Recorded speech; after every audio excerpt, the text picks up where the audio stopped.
Independence day India first का नारा इन लोगों ने प्रेजेंट किया है, दिल भर गया। बाकी हमें कुछ नहीं चाहिए, ना हम इसके VFX, स्टंट्स, प्रेजेंटेशन, वल्गैरिटी, किसी भी चीज से हमें कोई इंटरेस्ट नहीं, क्योंकि ये तो समय के हिसाब से चलता रहता है। हमें बस देशभक्ति कंटेंट से इंटरेस्ट है। बिल्कुल सही एग्जाम्पल सेट किया है मेकर्स ने। Thanks to Yashraj sir. देशभक्ति के लिए इस मूवी को 10 में से 100 भी नंबर देना पड़े तो कम है।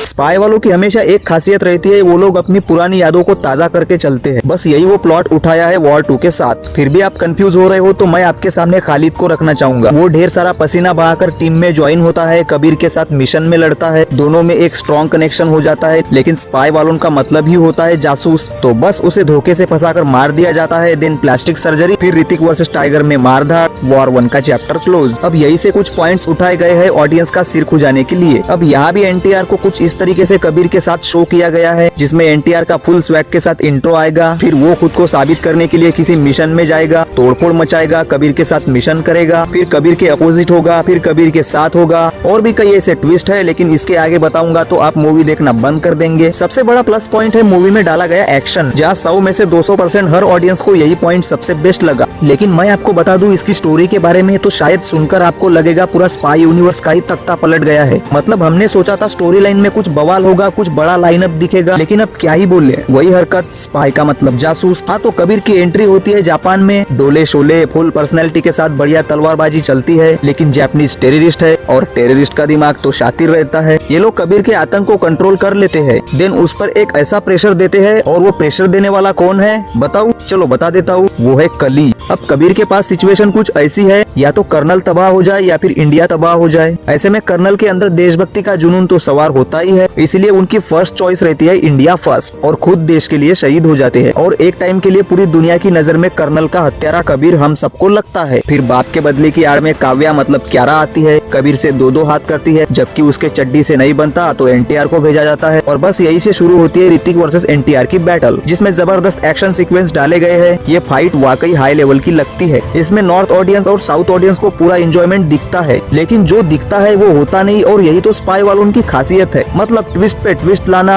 फटाक से दुश्मनी दोस्ती में बदल जाती है। अब साथ में किसी मिशन को हैंडल करने के लिए भेज दिया जाता है, वहाँ तोड़फोड़ होती है, लेकिन फिर से एक और ट्विस्ट निकल के आता है, जिसमें NTR के ऊपर घमंड सवार हो जाता है। रघु की जिद के आगे कबीर लाचार हो जाता है। लेकिन कबीर स्पाई वालों का सबसे बेस्ट एजेंट यूं ही नहीं बना है, इसे ऐसा चकमा दिलाता है, रघु डायरेक्ट अपनी बचपन की यादों में खो जाता है कि नहीं, मेरा भाई मुझसे बड़ा है।